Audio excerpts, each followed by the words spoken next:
Kolkata rape murder case पर इस वक्त की बड़ी खबर, लेजर मैपिंग टीम आरजीकर अस्पताल पहुंच गई है।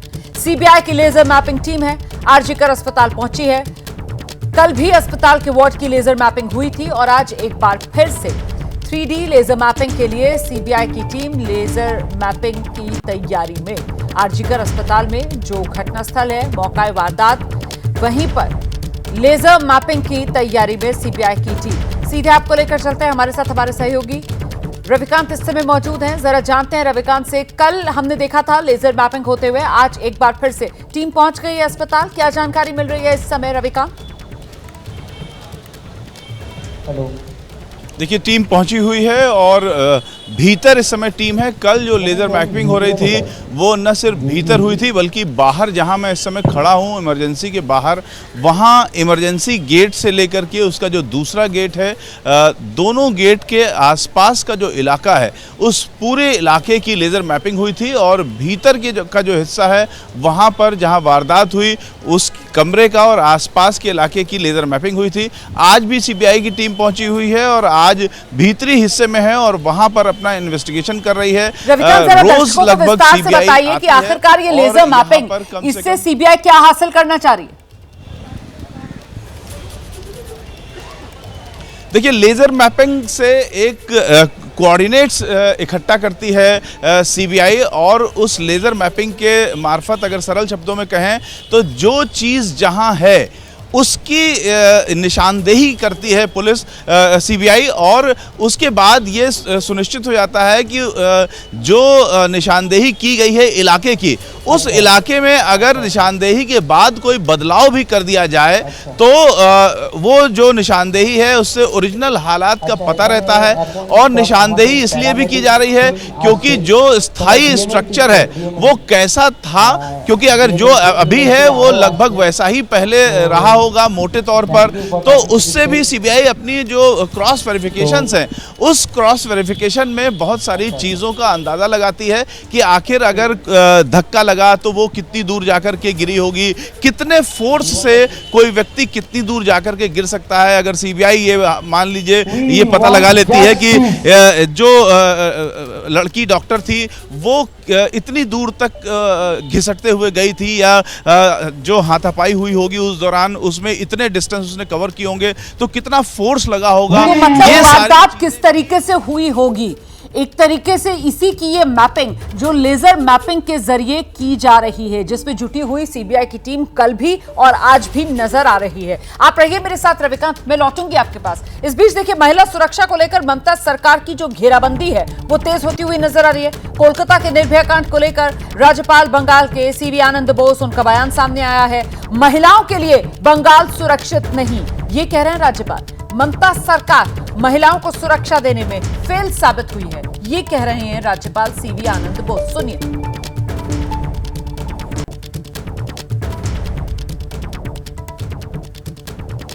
Bengal is not a place safe for women. Bengal has failed its women, not Bengal society. The present government of Bengal has failed the women folk. They are scared. They are scared of gundas. This has been created by a government which is insensitive to this issue. That is what is reflected in the gruesome tragedy that has taken place in RGKR. That should not be repeated again. तो महिलाओं को सुरक्षा देने के मोर्चे पर बंगाल सरकार, ममता सरकार फेल। आप सुन रहे थे बंगाल के राज्यपाल सीवी आनंद बोस को। हम सीधे जरा आपको ग्राउंड पर लेकर चलते हैं। दिल्ली के आरएमएल अस्पताल से हमारे साथ हमारी सहयोगी जातिका इस समय मौजूद है। यहीं पर डॉक्टर्स का धरना चल रहा है और उन्हीं के बीच जातिका बैठी हुई हैं। बहुत नाराजगी डॉक्टर्स में। जातिका, एक तो न्याय मिले कोलकाता की निर्भया को और साथ ही अपनी सुरक्षा जो है वो सुनिश्चित हो, यही वो मांगे हैं जिसको लेकर डॉक्टर्स यहां धरने पर बैठे हुए हैं। बिल्कुल रोमाना, देखिए एक चीज में थोड़ा सा करेक्शन कर दूं, हम लोग अब निर्माण भवन पर मौजूद हैं और स्वास्थ्य मंत्रालय है निर्माण भवन पर। स्वास्थ्य मंत्रालय के बाहर आपको बड़ी संख्या में ये रेजिडेंट डॉक्टर्स दिखाई देंगे जो अलग अलग अस्पतालों के रेजिडेंट डॉक्टर्स हैं। कोई एम्स दिल्ली से आया है, तो कोई सफदरजंग, तो कोई आरएमएल अस्पताल से। लिहाजा बड़ी संख्या में आपको डॉक्टर्स स्वास्थ्य मंत्रालय के बाहर एकत्रित दिखाई देंगे। मैं भी कई सारे डॉक्टर्स के साथ बैठी हूँ, महिला डॉक्टर्स भी हैं मेरे साथ में, उनसे हम लोग बात करते हैं और जानते हैं क्या कुछ उनके मन में इस वक्त चल रहा है। आप लोग स्वास्थ्य मंत्रालय के बाहर बैठे हुए हैं, बहुत ज़्यादा बातचीत अभी आपकी स्वास्थ्य मंत्रालय से नहीं हो पाई है, लेकिन अब भी उम्मीद नजर आती है जो सीपीए को लेकर आप लोग लगातार मांग कर रहे हैं। Like it's high time the government should pass, मुझे हिंदी नहीं पता इतनी, it's high time the government should pass an ordinance to protect the rights of the doctors. और भी कुछ डॉक्टर्स हैं, खासकर महिला डॉक्टर, उनसे हम बात करते हैं। सीपीए की मांग जो आप लोग लगातार कर रहे हैं, लगता है प्रदर्शन से कहीं ना कहीं उस पर असर पड़ेगी। We want CPA. देखिए, हम कोशिश जरूर कर रहे हैं, कुछ और डॉक्टर्स हैं उनसे, जिस तरह से आप लोग लगातार मांग कर रहे हैं सीपीए की, प्रदर्शन से लगता है कहीं ना कहीं जोर और जो परेशानी है वो सरकार के लिए होगी, कहीं ना कहीं प्रेशराइज आप कर पाएंगे। आप लोग की हेल्प से ही हो पाएगा ये, आप लोग बोलेंगे तभी करेंगे वो लोग, प्रेशर के बिना यहाँ कुछ नहीं होता इंडिया में। जिस तरह से हम लोग देख रहे हैं कि सीएम के जो एडवाइजर हैं वो कह रहे हैं कि महिलाओं को नाइट शिफ्ट नहीं देनी चाहिए, आप इसे कैसे देखते हैं? ये पॉसिबल है इंडिया में? कितना परसेंटेज रेशो है मेल और फीमेल का, पहले देखिए उसके बाद बोलिए। आप लोग जब शिफ्ट करते हैं तो अक्सर नाइट शिफ्ट भी करनी होती है, हर किसी को करनी पड़ती है, it's not inevitable in any kind of profession. Night shift तो करनी पड़ेगी, डॉक्टर पेशेंट तो रात को भी आते ही हैं। एक है, देखिए, सुरक्षा को लेकर जो लगातार सवाल है वो भी है, सीपीए यानी सेंट्रल प्रोटेक्शन एक्ट की मांग भी है। महिला डॉक्टर से जब हम लोग बात कर रहे हैं, उनका कहना है कि क्या ऐसा संभव है कि महिलाओं के लिए नाइट शिफ्ट नहीं हो। कई सारी महिला डॉक्टर्स हैं जो अभी नाइट शिफ्ट की ड्यूटी पूरी करके प्रदर्शन में जुड़ी हैं, स्वास्थ्य मंत्रालय के बाहर आई हैं। कुछ और लोगों से बात करते हैं। सर, आप कौन से अस्पताल से जुड़े हैं? एम्स से जुड़े, जो सबसे प्रतिष्ठित अस्पताल माना जाता है। जो कुछ हुआ कोलकाता में वो दोबारा से कहीं ना हो, इसके लिए आप लोग सेंट्रल प्रोटेक्शन एक्ट की मांग कर रहे हैं। प्रदर्शन से क्या कुछ लगता है कि क्या अब स्वास्थ्य मंत्रालय आप लोगों से मिलेगा? डेफिनेटली मिलेगा। जब सब डॉक्टर्स यूनाइटेड हैं, ओपीडी सर्विसेज बंद है, तो उन्हें मिलना चाहिए।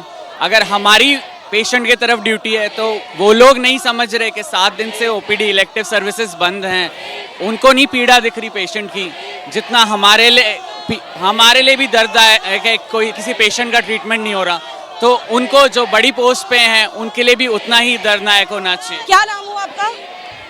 नाम हाँ, नयन। मैं महिला डॉक्टर से तो ये सवाल पूछ ही रही हूँ, मैं आपका भी ओपिनियन लेना चाहूँगी।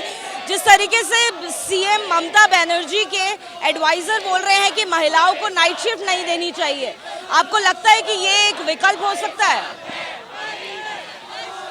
जीने के लिए मना कर दो, सांस लेने के लिए मना कर दो फीमेल्स को, कि सांस ही क्यों ले रहे हो, नाइट शिफ्ट मत दो, ये मत करो, बस में मत जाओ।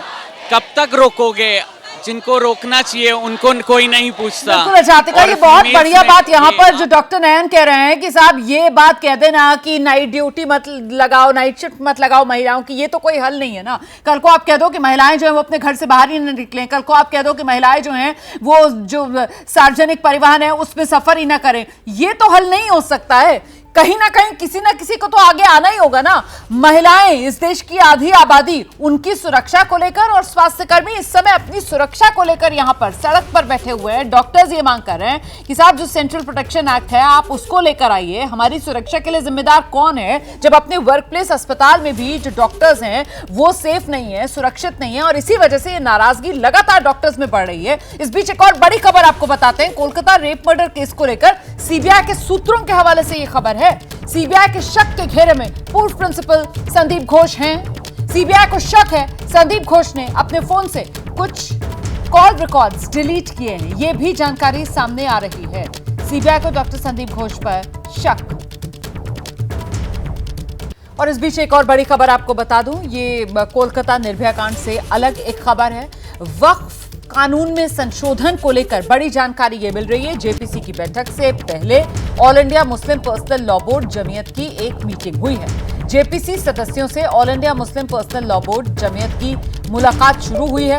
कल स्टालिन से मिलेंगे all India Muslim personal law board Jamiat के प्रतिनिधि, शिवसेना उद्धव गुट और एनसीपी शरद गुट से मिल चुके हैं जनप्रतिनिधि। हम सीधे आपको लेकर चलते हैं, हमारे साथ हमारे सहयोगी अभिषेक उपाध्याय इस समय मौजूद हैं। अभिषेक, मतलब जेपीसी की बैठक से पहले ये तो अभी तक जितने दलों के नेताओं से all India Muslim personal law board या फिर जमीयत की मुलाकात हो रही है, तो ये सब तो ज्यादातर जो इंडिया गठबंधन में शामिल दल हैं उन्हीं से मुलाकात हो रही है। बिल्कुल, देखिए अभी तक की जो जानकारी सामने आई है उसमें कल स्टालिन से मुलाकात होनी है, शिवसेना उद्धव गुट के प्रतिनिधि से मुलाकात हो चुकी है, उनकी मुलाकात एनसीपी से हो चुकी है। एक बात मैं ऐड कर दूं रोमाना, जो आप पूछ रही हैं, आज चिराग पासवान से भी मुलाकात की संभावना है, जो हमारे पास जानकारी है। कैलेंडर में आज वो चिराग पासवान से मिलेंगे और इसके अलावा चंद्रबाबू नायडू से भी मिलने का प्लान है। ये दो बातें मैं आपको और अपडेट कर रहा हूँ, ये दो, लेकिन ये मुलाकातें अभी तक शेड्यूल्ड हो चुकी हैं, जिसमें से दो हो चुकी हैं और स्टालिन से मुलाकात कल होनी है। पूरी कोशिश ये है कि जेपीसी में एक बहुमत हो जाए जो खारिज कर दे इस संशोधन बिल को, और जेपीसी के आगे ये बात बढ़ने ही ना पाए। All India Muslim personal law board और जमीयत उलेमा हिंद का ये मानना है कि अगर हमने कन्विंस कर दिया सदस्यों को तो जेपीसी के बाद ये कार्रवाई आगे नहीं बढ़ेगी और ये बात यहीं खत्म हो जाएगी, इसलिए वो पुरजोर तरीके से मुलाकातें कर रहे हैं और अपनी बात उन तक पहुंचा रहे हैं। रोमाना, चिराग पासवान की पार्टी और टीडीपी तो ठीक है, पर जेडीयू का भी तो स्टैंड बदला है ना। भले ही लोकसभा में खड़े होकर राजीव रंजन ने पुरजोर तरीके से इसका समर्थन किया हो, लेकिन उसके बाद तो हमने देखा किस तरीके से नीतीश की पार्टी के बोल बदले। तो क्या जेडीयू के नेताओं से भी मुलाकात की कोई तैयारी? बिल्कुल मुलाकातें होंगी। देखिए 22 तक का टाइम है, 22 के पहले वो एक एक करके ये जो जेपीसी है इसमें शामिल सभी सदस्यों से मिलने का उनका टारगेट है और जेडीयू से भी मिलेंगे। मैंने ये दो नाम आपको इसलिए लिए क्योंकि एक मुलाकात आज होनी है, हमारी जानकारी है सूत्रों के मुताबिक चिराग पासवान से आज मुलाकात होनी है और चंद्रबाबू नायडू से अगले 2 दिन के अंदर मुलाकात की जाएगी। जेडीयू से मुलाकात भी शेड्यूल का हिस्सा है और सबसे ज्यादा कोशिश इस बात है कि एनडीए के भीतर से जो असहमतियां हैं जी पर काम किया जाए। बहुत शुक्रिया आपका इस तमाम जानकारी के लिए अभिषेक उपाध्याय। आगामी विधानसभा चुनाव को लेकर एक बड़ी खबर, जल्द कांग्रेस उम्मीदवारों के नाम की लिस्ट जारी कर सकती है। आज शाम 6 बजे कांग्रेस स्क्रीनिंग कमेटी की बैठक है। मल्लिकार्जुन खड़गे कांग्रेस अध्यक्ष इसकी अध्यक्षता करने वाले हैं, उन्हीं की अध्यक्षता में मीटिंग होगी। हरियाणा जम्मू कश्मीर स्क्रीनिंग कमेटी की बैठक, दोनों राज्यों में टिकट बंटवारे पर चर्चा होगी। आप जानते हैं चुनाव आयोग की तरफ से तारीखों का ऐलान कर दिया गया है। जम्मू कश्मीर और हरियाणा में चुनाव के लिए जम्मू कश्मीर में 3 चरण, हरियाणा में एक ही फेज में वोटिंग 1 अक्टूबर को होनी है और फिर 4 अक्टूबर नतीजों का दिन। और ऐसे में कांग्रेस पार्टी की ये तैयारी, सीधे आपको लेकर चलते हैं। हमारे साथ हमारे सहयोगी जैनेंद्र इस समय मौजूद हैं। जैनेंद्र, किस कोशिश में है कांग्रेस पार्टी जल्द से जल्द उम्मीदवारों के नाम पर मोहर लगा दी जाए ताकि कमर कसकर उम्मीदवार मैदान में उतर जाएं? साफ तौर पर रोमाना, झारखंड जम्मू कश्मीर और हरियाणा में चुनावों का ऐलान हो चुका है। महाराष्ट्र और झारखंड में भी चुनाव होने हैं और ये जो चारों चुनावी राज्य हैं इन चारों के लिए स्क्रीनिंग कमेटी का गठन कांग्रेस पार्टी की तरफ से कर दिया गया है। ये कमेटी वो की जिम्मेदारी होती है कि वो उम्मीदवारों के नाम फाइनल करे चुनाव लड़ने के लिए। तो एक शाम को 6 बजे बहुत ही महत्वपूर्ण बैठक है कांग्रेस अध्यक्ष मल्लिकार्जुन खड़गे के साथ, जो चारों राज्यों के स्क्रीनिंग कमेटी के सदस्य हैं उनकी। इसमें गिरीश चोदनकर हैं जिनके पास झारखंड की कमान है, अजय माकन हरियाणा, इसके अलावा सुखजिंदर रंधावा जम्मू कश्मीर और मधुसूदन मिस्त्री जो महाराष्ट्र स्क्रीनिंग कमेटी के प्रमुख हैं। तो साफ तौर पर चुनावी राज्यों में किस तरीके की रणनीति रहने वाली है, खासतौर पर टिकट डिस्ट्रीब्यूशन और उसमें भी अहम सीट बंटवारे का किस तरीके से ख्याल रखना है, इन चीजों को लेकर के विस्तार से चर्चा हो सकती है। और साफ तौर पर दिख रहा है कि कांग्रेस किस कदर आने वाले चुनावों के लिए गंभीर नजर आ रही है। जी बहुत शुक्रिया आपका इस तमाम जानकारी के लिए जैनेंद्र। तो स्क्रीनिंग कमेटी की बैठक शाम 6 बजे, कांग्रेस अध्यक्ष मल्लिकार्जुन खड़गे इस पे मौजूद रहेंगे। और इस बीच अगली बड़ी खबर का मैं रुख करने जा रही हूँ। एबीपी न्यूज से टीएमसी के नेता कुणाल घोष जो हैं उन्होंने बातचीत की है। कुणाल घोष जो सीबीआई दफ्तर पहुंचे थे, कुछ जानकारियां वो कह रहे थे कि वो सीबीआई के साथ साझा करना चाहते हैं। इस बीच एक और बड़ी खबर आ रही है, पीड़िता के परिवार से पूछताछ कर रही है सीबीआई की टीम। ये जानकारी सामने आई है सूत्रों के हवाले से। बड़ी खबर, पीड़िता के परिवार से पूछताछ करने के लिए सीबीआई की टीम पहुंची हुई है। मृतक लेडी डॉक्टर से बरामद डायरी के बारे में पूछताछ की जा रही है। डायरी के फाड़े गए पन्नों के बारे में सवाल जवाब हो रहे हैं। सीबीआई को डायरी में मौत के राज छिपे होने का शक है। कई दवाइयों के अलावा डायरी में कुछ और भी लिखा था, सीबीआई को यह भी शक है। हम सीधे आपको लेकर चलते हैं, हमारे साथ हमारे सहयोगी मनोज वर्मा इस समय मौजूद है। मनोज, मतलब ये डायरी और डायरी में राज हो सकता है, इसी पहेली को सुलझाने के लिए सीबीआई की टीम मृतका के परिवार के लोगों से इस समय बातचीत कर तस्वीर साफ करवाना चाह रही है। जी बिल्कुल, देखिए जब कोलकाता पुलिस ने मामला दर्ज किया था और जब उस सेमिनार हॉल की तलाशी ली गई थी, उस दौरान कोलकाता पुलिस को एक डायरी भी बरामद हुई थी और डायरी के कुछ पन्ने फटे हुए थे और कुछ पन्नों को फाड़ करके उनको बड़ा क्रश कर दिया गया था उन पन्नों को। तो वो कोलकाता पुलिस ने सीबीआई को दिए थे। सीबीआई ने उन जो पेपर्स हैं, जो डायरी है, उसकी भी जांच की है, लेकिन सीबीआई की टीम उस डायरी से ही राज तलाशना चाहती है और यही वजह है कि सीबीआई की टीम परिवार के पास पहुंची है। क्योंकि शुरुआती जानकारी में ये तो पता चला है कि डायरी के अंदर डॉक्टर्स हैं वो दवाइयों के नाम लिखते हैं, लेकिन जिन पन्नों को फाड़ा गया है, जिन पन्नों को क्रश कर दिया गया है, क्या उसमें कुछ और भी राज लिखे हुए थे। यही वजह है कि 2 महिला अधिकारियों के साथ सीबीआई की टीम जो है वो पीड़िता के परिवार के पास पहुंची है बातचीत करने के लिए। बहुत शुक्रिया, आपका नजर बनाकर रखिएगा। जैसे कोई और अपडेट होगा फौरन दर्शकों तक पहुंचाएंगे। हमारे सहयोगी मनोज वर्मा कह रहे हैं कि सीबीआई डायरी का सच जानने के लिए इस समय जो मृतक डॉक्टर है उनके परिवार से बातचीत कर रही है। और इस बीच एक और बड़ी खबर मैं आपको बता दूं, एबीपी न्यूज से बातचीत की है टीएमसी के नेता कुणाल घोष ने। वो कह रहे हैं कि सीबीआई को कुछ अहम दस्तावेज सौंपे हैं उन्होंने, जो उन्हें डॉक्टर छात्रों की तरफ से दिए गए थे। सरकार कुछ भी नहीं छिपा रही, ये दावा भी कुणाल घोष कर रहे हैं। कुणाल घोष हैं, तृणमूल कांग्रेस के प्रवक्ता हैं, पूर्व सांसद हैं। यहाँ पर आए थे आप सीबीआई दफ्तर में, क्या मुलाकात हुई, क्या बात? देखिए, मैं तो पर्सनल काम में आया था, क्योंकि बाहर जाने के लिए हमको एक इंटीमेशन देना पड़ेगा, तो वो देने के लिए मैंने आया था। लेकिन वो जो जूनियर डॉक्टर्स है, a section of junior doctors, they came to me कुछ दिन पहले some regarding some irregularities in RG Kar matters। तो ये मर्डर के बाद भी उनका साथ हमारा कम्युनिकेशन हुआ। वो बहुत सारे बात में कम्युनिकेट करने चाहते हैं एजेंसीज के साथ, लेकिन उनके लिए यहाँ पर एक्सपोज्ड होके आना ये पॉसिबल नहीं है। उन्होंने हमको रिक्वेस्ट किया था, उन्होंने जो उनका जो स्टेटमेंट है, उनका जो डॉक्यूमेंट्स है देने के लिए, मैं उनका तरफ से वो उसको दे दिया। अगर सीबीआई को लगा ये काम का है तो उसका साथ वो कम्युनिकेट कर लेंगे। बंगाल सरकार के एडवाइजर हैं आलपन बंदोपाध्याय, उन्होंने कहा कि नाइट शिफ्ट में महिलाओं को कम रखना चाहिए, जिस पर आपत्ति जता रहे हैं विपक्ष की पार्टियां। कह रहे हैं सुरक्षित नहीं है क्या बंगाल? बंगाल में पूरा सुरक्षित है। सेंट्रल गवर्नमेंट में रिपोर्ट में भी लिखा है जो बंगाल, कलकत्ता भी मोस्ट सिक्योर प्लेस है पूरा देश में। एक अनफॉर्चुनेट घटना घट गया है, उससे पूरा सिस्टम का बदनाम नहीं करना चाहिए। आप ही के सांसद डॉक्टर सुखेंदु शेखर रॉय अब अदालत चले गए हैं और सुखेंदु शेखर रॉय रेस्पेक्टेड लीडर है, हमारा सीनियर है, लेकिन वो जो गलत इंफॉर्मेशन सोशल मीडिया में, वो र्यूमर, वो मिस इन्फॉर्म कर रहा है पब्लिक को, तो इसीलिए शायद पुलिस उसको भेजा था। तो ये वो कैसे क्या करेगा वो उनका मैटर है। राज्यपाल कह रहे हैं इंसाफ चाहिए, वो भी आंदोलन। इंसाफ तो राजभवन में जो हुआ था उस दीदी भाई का भी चाहिए। राजभवन में राज्यपाल का खिलाफ महिलाओं का एलिगेशन है, तो राज्यपाल वो कॉन्स्टिट्यूशनल प्रोटेक्शन लेकर बैठे हुए हैं, पहले तो वो खुलकर पुलिस का सामने आए। पश्चिम बंगाल के ऊपर सवाल उठ रहे हैं कि मुख्यमंत्री ममता बनर्जी खुद ही होम मिनिस्टर हैं, स्वास्थ्य मिनिस्टर है, लेकिन सड़क पर प्रोटेस्ट कर रहे हैं। नहीं, क्योंकि अभी तो ममता बनर्जी क्या बोल रहा है, वी वांट जस्टिस। ममता दीदी जस्टिस देने के लिए जो भी करना था किया। Within 12 hours the accused has been arrested. वो क्या बोलता है, वो कोर्ट, वो फास्ट ट्रैक कोर्ट या फांसी का प्रेयर, सभी तो ममता दीदी ने बता दिया। अभी सीबीआई का हाथ में है, इसीलिए वी वांट जस्टिस, सीएम ने बोला है। आरोप लग रहे हैं कि सरकार किसी को बचाने की कोशिश कर रही है, इसलिए अस्पताल में जो तोड़फोड़ हुई उसमें इतने सारे उसका साथ वो लेफ्ट और भाजपा का कॉन्स्पिरेसी है। वो लोगों को वो कंफ्यूज कर रहा है। लोगों को जो इमोशन है वो हम लोग ऑनर करते हैं कि वो इमोशन को वो पॉलिटिकल फायदा के लिए मिसयूज करना चाहते हैं। एक और राजनीति है तो वहीं दूसरी ओर आरोप प्रत्यारोप का दौर भी। कैमरा पर्सन सूरज पांडे के साथ मनोज लोईवाल, कोलकाता, एबीपी न्यूज।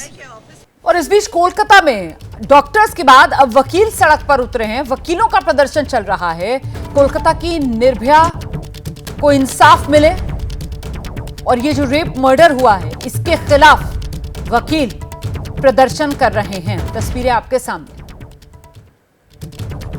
लेकिन न्याय की मांग जो है वो वकीलों की तरफ से की जा रही है। कोलकाता की निर्भया को इंसाफ मिले ये मांग कर रहे हैं वकील, और जो असली दोषी हैं वो कानून के शिकंजे में आए, उन्हें सजा मिले, ये मांग वकीलों की। और इसी मांग को लेकर वकील सड़क पर उतरे हुए प्रदर्शन करते हुए तस्वीरों में आप देख रहे हैं। पनिश द रियल कल्प्रिट्स, ये है मांग। मार्च फॉर जस्टिस,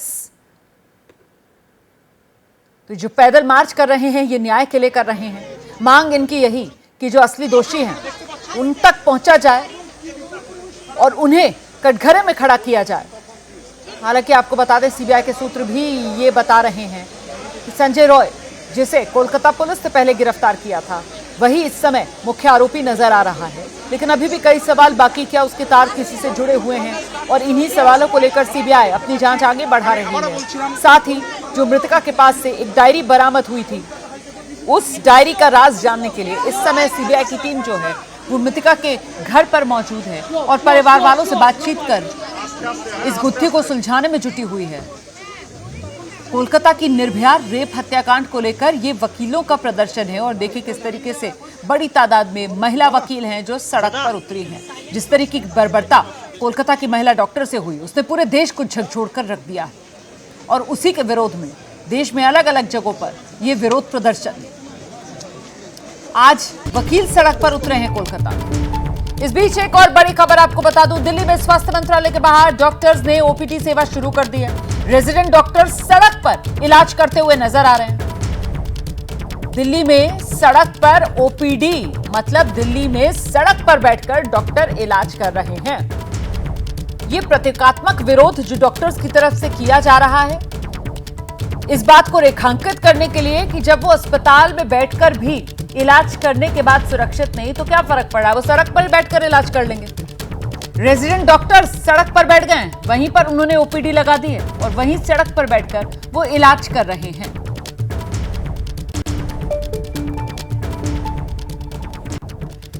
लेकर चलती हूं आपको सीधे निर्माण भवन, जिसके सामने डॉक्टर्स बैठे हुए हैं और सड़क पर ही किस तरीके से ओपीडी लगा दिए, मरीजों का इलाज कर रहे हैं। दिखाइए जरा तस्वीरें जातिका। बिल्कुल रुमाना, स्वास्थ्य मंत्रालय के बाहर की तस्वीरें मैं दिखा रही हूँ। डॉक्टर सड़क पर बैठकर इलाज देने के लिए मजबूर हो गए हैं। ये रेजिडेंट डॉक्टर्स जो लगातार करीबन एक हफ्ते से प्रदर्शन कर रहे थे, लेकिन कोई सुनने को तैयार नहीं। तो ऐसे में एक प्रदर्शन की, शांतिपूर्ण प्रदर्शन की नई तस्वीर नजर आ रही है, जहां पर रेजिडेंट डॉक्टर्स सड़क पर बैठे हुए हैं और स्पेशलिटी वाइज उनके हाथ पर जो पोस्टर है, जो कागज है, उस पर उनकी स्पेशलिटी लिखी है। देखिए, ये डर्मा के ओपीडी बैठे हुए हैं। आगे बढ़ते हैं और दिखाते हैं। ये देखिए, ऑर्थो के ओपीडी बैठे हुए हैं। यहाँ पर भौतिक चिकित्सा, पुनर्वास, पीएमआर, इसी के साथ में ये सारे पीएमआर के डॉक्टर्स हैं। न्यूरोलॉजी के ओपीडी हैं। 3 महिला डॉक्टर्स न्यूरोलॉजी की आपको दिखाई देंगी। यहाँ पर देख लेते हैं, ये भी ऑर्थो के डॉक्टर्स हैं। ऑर्थो के डॉक्टर रविशंकर आपको यहाँ पर नजर आएंगे। और आगे बढ़ रहे हैं, ये कतार खत्म नहीं हो रही है, आगे बढ़ते जा रहे हैं हम। और देखिए, ईएनटी के ओपीडी डॉक्टर्स यहाँ पर बैठे हुए हैं। नाक, कान, गला ओपीडी के ये डॉक्टर्स हैं और ट्रॉमा के डॉक्टर हैं। ओपीडी लगा ली है डॉक्टर्स ने सड़क पर, यानी कि मजबूरी में जरूर लगाई है, लेकिन ये कहीं ना कहीं स्वास्थ्य मंत्रालय को एक तस्वीर दिखाने की भी कोशिश है।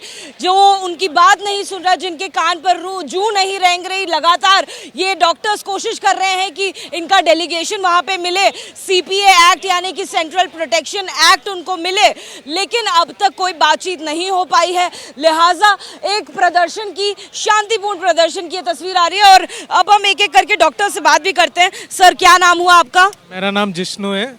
Jishnu physical medicine and rehabilitation department का है।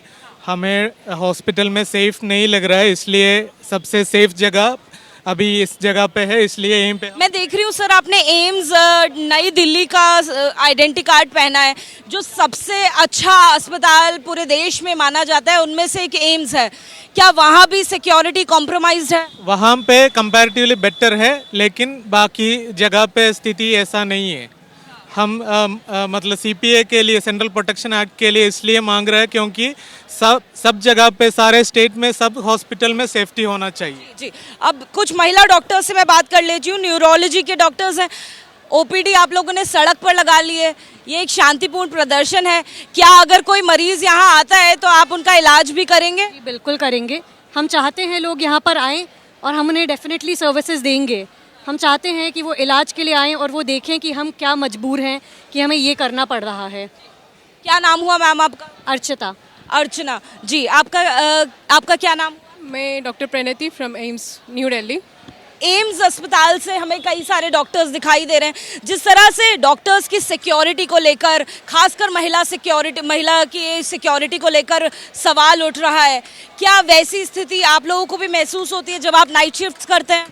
देखो, हमारा हॉस्पिटल में तो अभी तक तो सिक्योरिटी का कुछ कॉम्प्रोमाइज़ नहीं हुआ है एम्स का सिक्योरिटी में, लेकिन we are fighting not just as a doctor today, we are fighting for a whole human full fraternity, जो सॉलिडारिटी में जी। और भी कुछ बिल्कुल, मैं लौटूंगी आपके पास जातिका। तो डॉक्टर्स ओपीडी लगाए हुए नजर आ रहे हैं सड़क पर बैठकर। इस बीच दिल्ली से एक और बड़ी खबर, डॉक्टर्स का डेलीगेशन जो है वो स्वास्थ्य मंत्रालय पहुंचा है। सरकार से सुरक्षा की मांग पर चर्चा होगी। शाम 4 बजे स्वास्थ्य सचिव की इस मामले को लेकर प्रेस कॉन्फ्रेंस भी संभव है। तो इस समय डॉक्टर्स का एक डेलीगेशन जो स्वास्थ्य मंत्रालय पहुंच चुका है, वहां पर मंत्रालय के अधिकारियों से चर्चा होगी और फिर शाम 4 बजे स्वास्थ्य सचिव की प्रेस कॉन्फ्रेंस संभव है। सीधे आपको लेकर चलते हैं, हमारे साथ हमारी सहयोगी मदीहा इस समय मौजूद है। जरा जानते हैं मदीहा से कुछ जानकारी मिल रही है, कितना बड़ा डेलीगेशन है ये डॉक्टर्स का, और मिनिस्ट्री में, स्वास्थ्य मंत्रालय में किससे इनकी मुलाकात होगी, इस बाबत क्या अपडेट है मदीहा? देखिए, लगातार मिनिस्ट्री के साथ डॉक्टर्स की डेलीगेशन की मुलाकात चल रही है। कल रविवार के दिन भी एक मुलाकात हुई और अभी डॉक्टर्स का डेलीगेशन, जिसमें फाइमा और एम्स, आरएमएल और सफदरजंग के साथ साथ महाराष्ट्र के डॉक्टर्स जो हैं वो भी मौजूद हैं, स्वास्थ्य मंत्रालय पहुंच गए हैं। अब से कुछ ही देर में स्वास्थ्य मंत्रालय में जो एक टीम है जो लगातार डॉक्टर्स के साथ बातचीत कर रही है, उन्हीं के साथ इस डेलीगेशन की मुलाकात होगी। और स्वास्थ्य मंत्रालय की तरफ से ये नोटिफिकेशन जारी कर दिया गया था कि हम कमेटी बनाने के लिए तैयार हैं। आपकी आवाज साफ नहीं आ रही है, आपकी आवाज साफ नहीं आ रही है मदीहा, मैं दोबारा आपके पास आऊंगी। फिलहाल जो जानकारी मिल रही है उसके मुताबिक ये डॉक्टर्स का एक डेलीगेशन जो इस वक्त स्वास्थ्य मंत्रालय में पहुंचा हुआ है, और वहां पर जो स्वास्थ्य मंत्रालय की टीम इंगेज है इन डॉक्टर्स के साथ, लगातार जो बातचीत कर रही है, उसी से इन डॉक्टर्स की मुलाकात इस समय चल रही है। और बहुत मुमकिन है कि अगर कोई हल निकलता है तो आज शाम में जो स्वास्थ्य सचिव है उनकी तरफ से प्रेस कॉन्फ्रेंस भी की